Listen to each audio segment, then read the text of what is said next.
The hilarious reason Man of Steel's script disappointed Kevin Costner. Being in a superhero movie has got to be exciting, and a Superman movie on top of that is a dream come true. However, longtime Western and Hollywood heavy Kevin Costner felt a bit differently after reading the script for Zack Snyder's 2013 reimagining, Man of Steel. According to the former Yellowstone star, his role of Jonathan Kent was a bit of an initial disappointment, and his reasoning might not be what you expected. Here's what Costner had to say about his time working on Man of Steel, and the hilarious reason why he was disillusioned by the role. Man of Steel is chock full of superpowered aliens. From Henry Cavill's Superman to Michael Shannon's General Zod and the handful of other Kryptonians at his disposal, there is more action and suspense in Zack Snyder's reboot than in most Superman features, and that's by design. But just because Man of Steel features a world of superpowered characters, doesn't mean that everyone in the cast will have powers themselves. Amy Adams' Lois Lane is a prime example of this, as is Christopher Meloni's Colonel Nathan Hardy. Not even Russell Crowe's Jor-El, a Kryptonian, has superpowers under Krypton's red sun. But Kevin Costner must not have read the fine print, because he had hoped, and perhaps expected, that his character would have super abilities of his own. In an interview with the Real Blend podcast, the actor revealed that he loved his collaboration with Zack Snyder, save for one particular note. "It's just my luck to be in a superhero movie and be the only person that's normal," the actor lamented. "I was like, really? I can't fly? And I can't put my fist through the wall. Maybe I should have read this thing closer. I'm a farmer."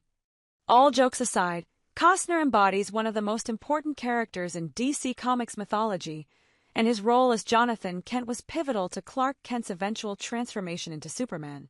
When asked about whether the controversial scene, where Pa Kent tells a young Clark, Teen Wolf still in Sprayberry, that he might have to let people die, Costner responded that Jonathan's response was rooted in doubt.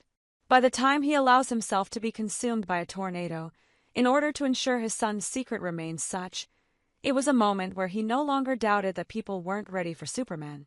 Of course, not everyone responded well to Man of Steel. The opening act of the now-dead DC Extended Universe was a bit unsettling for many from the get-go, largely due to the interpretation of Jonathan Kent and Superman's decision to kill General Zod at the end. Whichever side you fall on in that debate, Zack Snyder's sequels, Batman v Superman, Dawn of Justice and Zack Snyder's Justice League, detail Superman's own wrestling with his first day on the world scene. More than that, the trilogy effectively turns Kal-El into a more traditional version of the Man of Tomorrow, even if it took this interpretation some time. That's in no small part due to the influence of Jonathan Kent on his life, and it's no wonder that Kevin Costner returns in a cameo capacity in both follow-up pictures. Naturally, Kevin Costner's humorous meditations on not getting superpowers in a superhero film, let's be honest, who wouldn't be disappointed, are deeply overshadowed by the actor's thoughts on the importance of the Pa Kent character. In a 2014 sit-down with Den of Geek, Costner reflected on his time in Man of Steel, and how he believes his own personality and personal history influenced Snyder's interpretation of the character. "I like to think I gave him the DNA for his character and how he behaves as a person," Costner noted. "I haven't ever tried to do that, represent a wholesome value system purposefully. People just see you in a certain light." No doubt, Costner's time in films like Field of Dreams, another story where he played a Midwestern farmer, impacted his time in Smallville. Whether you love Man of Steel or not, it's a Superman movie that aims to do something different with the source material, and that alone is worth exploring.